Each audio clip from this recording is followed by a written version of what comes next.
Retro Car Guy 530 LLC presents the Chevrolet SSR Tech Session discussions that took place in San Jose, California on Saturday, August 25th, 2018.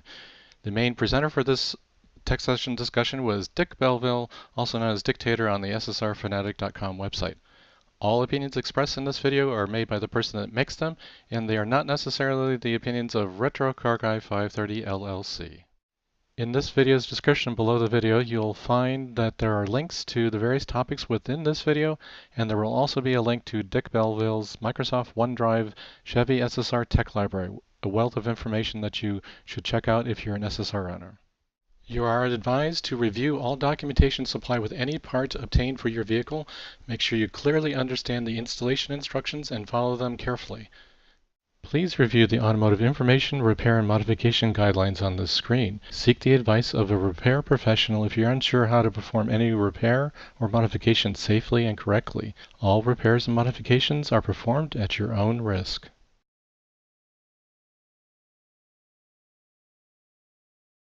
Well, based on the interesting conversations, I'll give you a little bbit I know about the history of the SSR, which was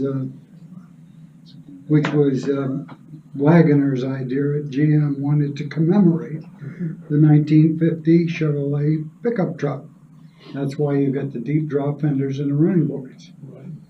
So he said to his design class, the designers, he said, come up with something to commemorate the 50 Chevrolet. And one of the young designers on a napkin at lunch, as the story goes, scribbled this thing out, and that's your SSR.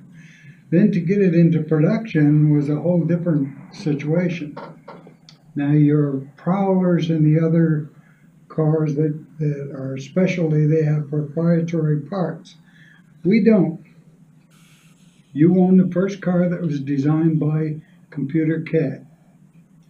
And what they did was, in order to get it into production quickly, because the first one they made for a show was 2001. I've got the information here.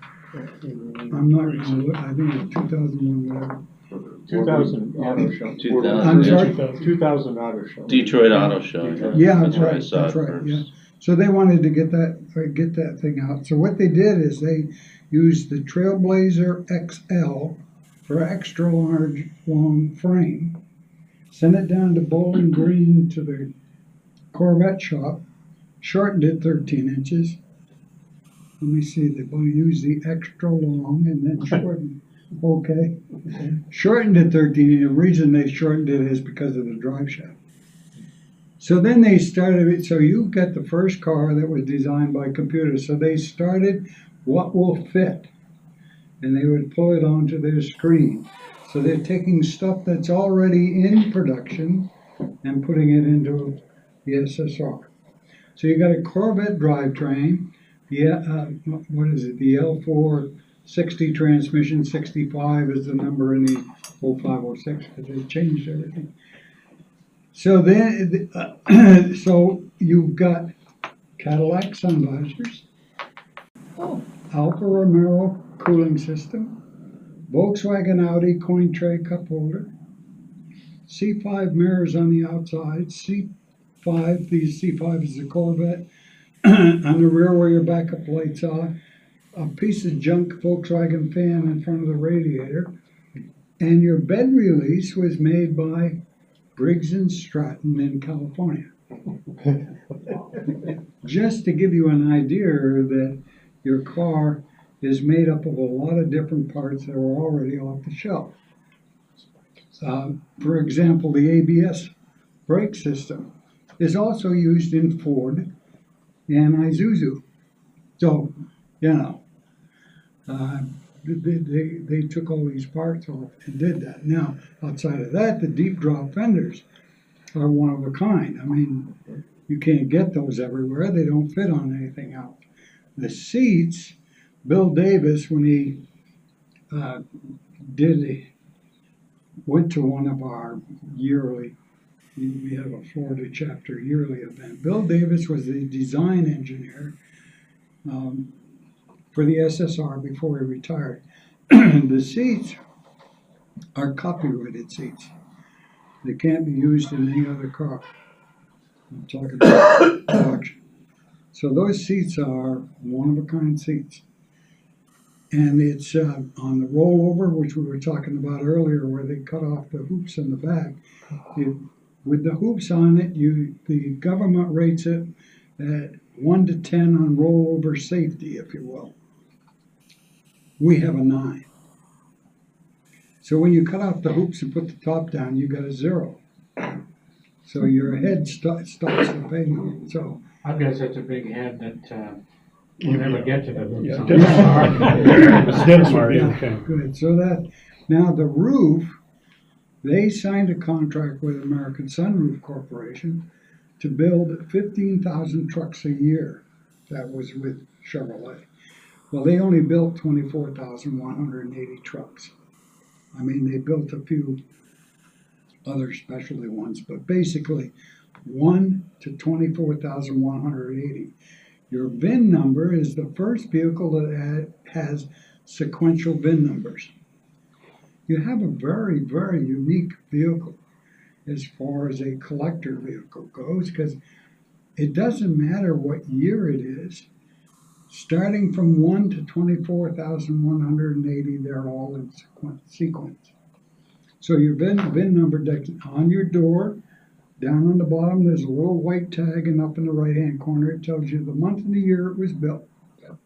And they were all built up at Lansing. So after they put the drivetrain on, it was shipped up to Lansing, Michigan, where they put it together. The American Sunroof Corporation spent $1.2 million designing this hinge-operated roof, which now is being used by Cadillac, Mercedes, Saab, and somebody else. They're starting to use that kind of design, not the same exact configuration, but that design. So when Chevrolet announced that they weren't going to make any more SSRs, American Sunroof Corporation filed bankruptcy. So after they filed bankruptcy, I was talking to Floyd Bailey, and all the old timers know who Floyd Bailey was. And he says, I got a chance to buy all their inventory. So he bought out a warehouse that they had, American Sunroof Corporation. He had all kinds of shit, and they brought it in. So we went through that. So that stuff with Floyd Bailey. Then when Floyd passed away, the daughter called Mike Morrow, and we got together with the daughters, and we got all Floyd stuff and moved it down to Mike in Phoenix. So we got a lot of Floyd stuff down there, which he used to make some. I've got some of his great bezel on my, on my truck.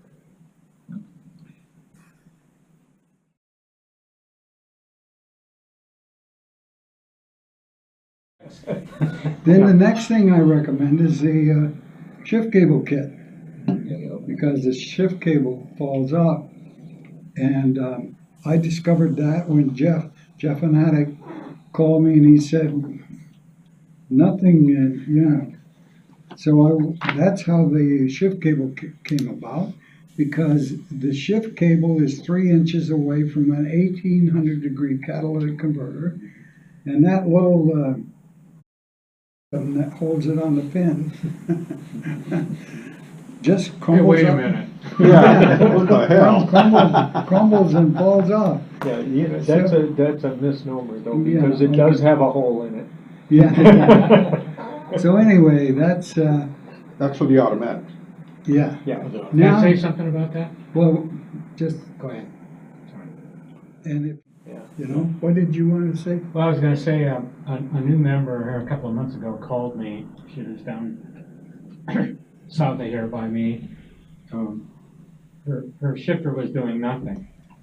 So because of all the admonitions, mainly from Dictator, I assumed it was the lower Not necessarily. right linkage.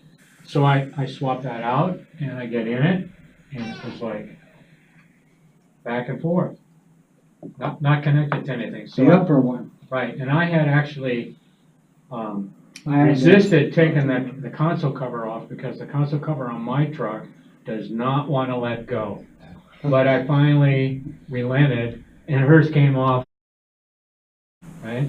And so when I looked in there, the upper one. yeah, what's it called? Not a grommet. Bushing. Yeah. Was gone. Yeah, I had the same It was problem. gone. It had just fallen piece by piece down somewhere in the bottom. Yep. She was just lucky that it happened. I came out of the post office and went. She was lucky it happened for her, it happened in her driveway. Well, that's fortunate. Lucky her, right? Yeah. I guess the point of bringing this I had a pair up. of pliers and I shifted it by hand. The point of bringing this up is that if you're going to do the lower one, yeah, but do the upper one. my lower one has been on for at least 10 or 11 years. You know that stainless steel one that I made for that? Yeah. Mine's been on for 10, 11 years, and it's not likely to go. No, The problem with the shift cable kit is driving around town. Doesn't have a damn thing to do with mileage. It's driving up to a stoplight and sitting there with 1800 degrees coming in and pouring up through. right. You know, that's where it's from. It's all the low mileage that's the problem. Well, I was a little bit surprised that there was enough heat in that console to burn up the upper one, but nonetheless. Well, yeah, we're talking age again. Yes, Sorry. I agree. My valve used to be good, you know, and it just, you know, they wear out.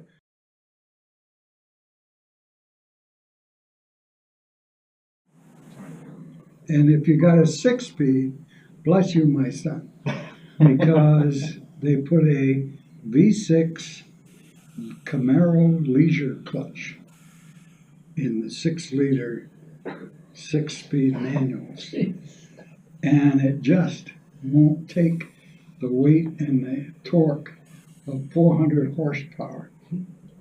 So we Annie took out five clutches on hers. She had rather a heavy foot, as I recall. And we started looking for what are we going to replace it with, what are we going to do. And we were looking at some of the speed shops that manufacture the clutches. I can't think of Georgia Clutch, and there was one in Texas. But anyway, it does. If your clutch goes out, and more than likely it will, at least on our experience, I said, you got to have access anywhere. So Lonnie Sinister in Plant City did some research, in the C7 Corvette clutch rated at 600 horsepower, hello command, dropped the leisure clutch and only have a pressure plate instead of two clutches spinning against each other for $495, $500 for parts. And a lot of guys, it's plug and play. You drop Everything fits. Everything fits, and you drop 40 pounds off the weight of your truck on the ground. And now you've got a clutch that's not going to go out, and a lot better performance. And you can have a remote bleeder with it. Yeah. Yes, and that's the other thing. They ran the damn line right down next to the exhaust manifold, so you're cooking the oil. And the guys were running .5 and all kinds of racing, whatever, to try to keep them. Manutal. And still It was a good idea at the time.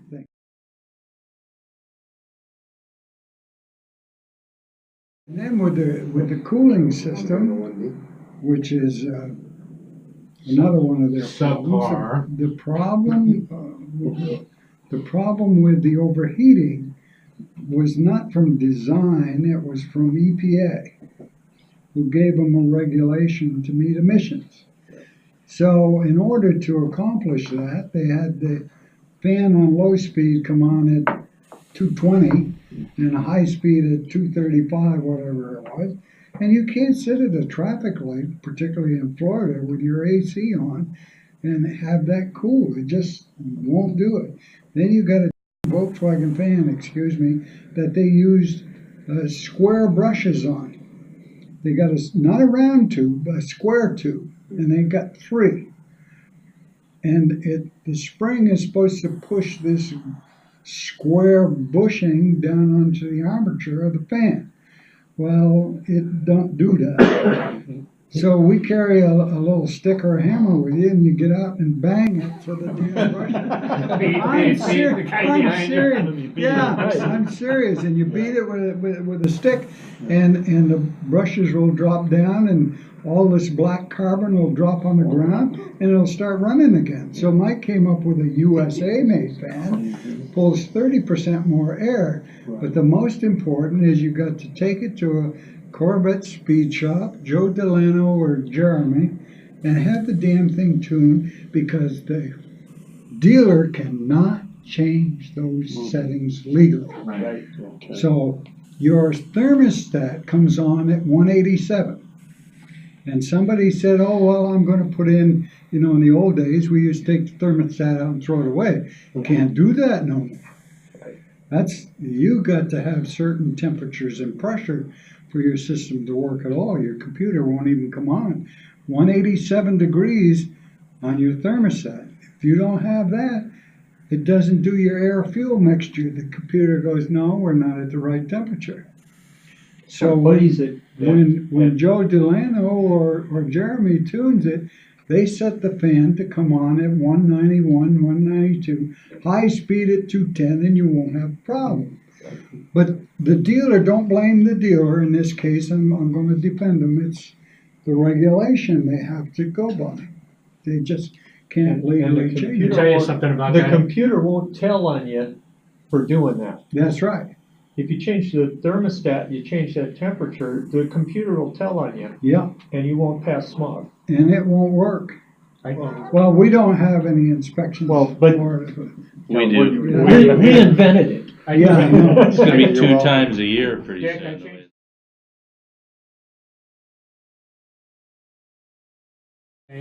I went to the dealer to get a price for recalibrating for the Speedo. And they said, well, what rear end does it have in it? I said, well, 410. No, we can't do it. That's not a rear end that was an option in that car or truck. Therefore, we can't do it. They can, but they may not. It was the story. Just like you said about the temperatures. Yeah. Well, It's possible. yeah, and when you get into the 6 liter, I shouldn't say 6 liter, the 06s, when they put the 457 gears in, I think on the 05 too, I'm not positive. They can't Jeremy and Joe can't calibrate because it's in the, what they did, the 0304 is all automatic 5.3 liter. And everybody was bitching it wasn't enough horsepower. Of course, they weren't selling them worth because the dealers were jacking up from 41,000 was the suggested price. They were putting another 10 grand on it, so nobody was buying them anyway. So they wanted more horsepower because, so they went to the 6 liter, okay, which is excellent. It's got 400 horse at the crank. So they went to that, and then and they added the 6-speed. And of course, the writers Clutch. forgot to tell us that. Yes. All the automotive writers forgot to Yeah. say, hey, they fixed what we were complaining about. Yeah, and then of course the clutch that they used that just related to was a 300 horsepower for a Camaro leisure clutch. Something they must have had on the shelf. Anyway, I've got all the production numbers if anybody wants to see what they are for every year and every model, every paint job, everything I've got.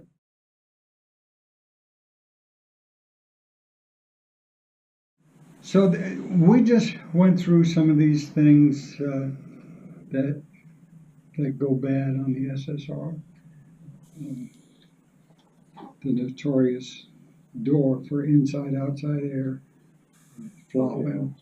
They used a plastic sprocket, put it up next to the windshield where the sun can cook it, make it very brittle, and then you go to change it, and it goes pop, and then your door goes click, click, click, click, click, click. Well, it's easy to fix, so. Yeah, right. Gee, I had 5 guys there. We spent 8 hours taking that sucker apart. I can show you all the pictures. I never put it on the how-to library because, trust me, You don't want to do it. no, you don't want it. If somebody had it done at the dealer under warranty, it's like $1,200 to change a little $30 actuator, you know. Yeah. And It's like taking the airbag out. yeah, we had to take everything out. We had to take everything out, and we couldn't get to it. I just did mine 2 weeks ago. Did you? I got it. It took me 6 hours, but I got it. Thank you. Yes, absolutely. Yeah. So what I do, because, you know, I just unplug it and say, you know. Trust put- me, I thought about that several times. My arms have just started to recover. I'm Yeah, not kidding you. no, seriously, if you've done it, you know what I'm Yeah, talking about. it's murder. And But what you'll we remember did- how to do that, won't you? Yeah, but I'll never do it I said, again. I said to Denny, Scratch your phone number off here. I said to Denny, where do you want your door, closed or open? Exactly. He said, closed, okay, duct tape, done. That's You it. know? Let me ask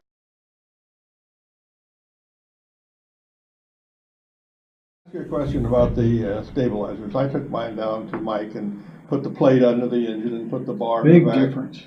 Well, so I'm coming back and I get a crack from the right corner of the windshield that runs up about 6 inches and takes a little loop. In 3 years, it's never moved from that, but I always wondered if it was because the frame got stiff and some movement didn't happen Well, or did happen. Who can say? Yeah. If the windshield's got a crack in it, it could happen anytime, but that said, the way the frame comes out and goes up, your engine is sitting on kind of hanging out there because they raised it on the top. And they just use that little crossbar. So what Mike designed, it's with T1, is it T1? 6061 Yeah. aluminum, you know, that goes back. And he goes to 6 bolts instead of 4, they're torqued at 40 pounds. And it just tightens that engine and frame up. Because one of the problems with the radiator support and the stiffener, if you want 80–90% better handling, the stiffening plate will give it to you. Because now it transfers everything from the road to the springs and the shocks the way it should have. Instead of, because if you don't have any of those on, particularly the radiator support, and you go over uneven roads, Yep. your steering wheel will do this. That's because the road vibration is transferring all the way up to your steering wheel, and it shouldn't be there. You put on a radiator support, and this goes away. Well, I'm putting that on, because I put the double or the bar. Yeah, you've got the cross member and the radiator. And now I'm putting the stiffer on tomorrow, so if my windshield cracks after a bit, I'll let Yeah, you no know. shit. Give me a call. Well, You have to drive it first. I haven't tracked the windshield Yeah, yet. you doing the stiffener and the front stabilizer too, or just the one? Well, you got three things. You got radiator support, I got Right. that. and you got Mike's plate. Stiff. I know. Replaces It's the sitting in my crossover. garage. And then there's the LC32. Well, let me clarify the LC32. The LC32 by Joe Delano was designed for changing the pan on your engine for a deep pan. You But don't need you don't the need to do that. LC32. Unless you're gonna change the Unless pan. somebody's talked about putting on a magnet charger or some bigger pan. He actually suggested I not do that, because I talked to him That's right. about the pan. At the time he put the supercharger on my car in February, and he said, you don't really need it. You really don't need it. No, it Probably was, because he'd seen me drive it and realized that I'm such a big baby about not hurting the car, and I could never do any damage. it had to do with the oil pan, with the oil transferring to the back of the oil pan. Because of gravity, right. Yeah, when you hit it. And it was he designed it for the Trailblazer Correct. four-wheel drive Trailblazer That that he they was take racing. off-road, yeah, that they take off-road. So that's a whole different Yes, mentality. yep, You know, absolutely. you're not gonna treat your truck that way. No.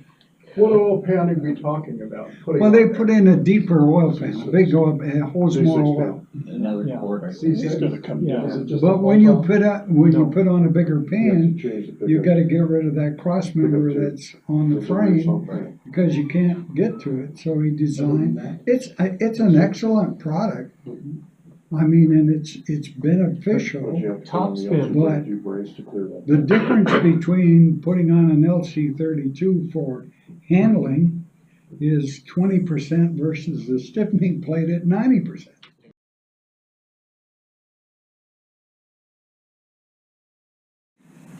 When I talk to newbies, the things you want to do first is the radiator support made out of plastic. And what they did is they set the wheels with the camber in and the toe in to protect the plastic radiator support. So you're dragging your tires down the road. You might get 18,000 miles out of them, but you'll see thread showing, nylon showing through the tires. On the inside where you never looked. Right. Yeah, on the inside where you never look. That's a good point. And so Mike cloned this radiator support, and it's a steel radiator support, powder coated if you want that. And it's 4 bolts in it, 20 minutes, boom, boom, in and out. Now you go to get your alignment, you straighten out your camber and straighten out your toe. Now you're getting 40,000 miles out of your tire. And it's not pulling that's, and you know that works. We've reached the end of this video for new owner info and notorious items on the Chevy SSR. Please check out the other videos that came from the same tech sessions by looking at the playlist for Chevy SSR Tech Session August 25th, 2018. If you like this video, hit the thumbs up button. If you're stopping by the channel for the first time and you want to, please subscribe. Click that bell icon to get notified when I upload new videos. Please follow Retro Car Guy 530 on Facebook, Instagram, and Twitter. Thanks for taking the time to visit the channel, and I'll see you in the next one.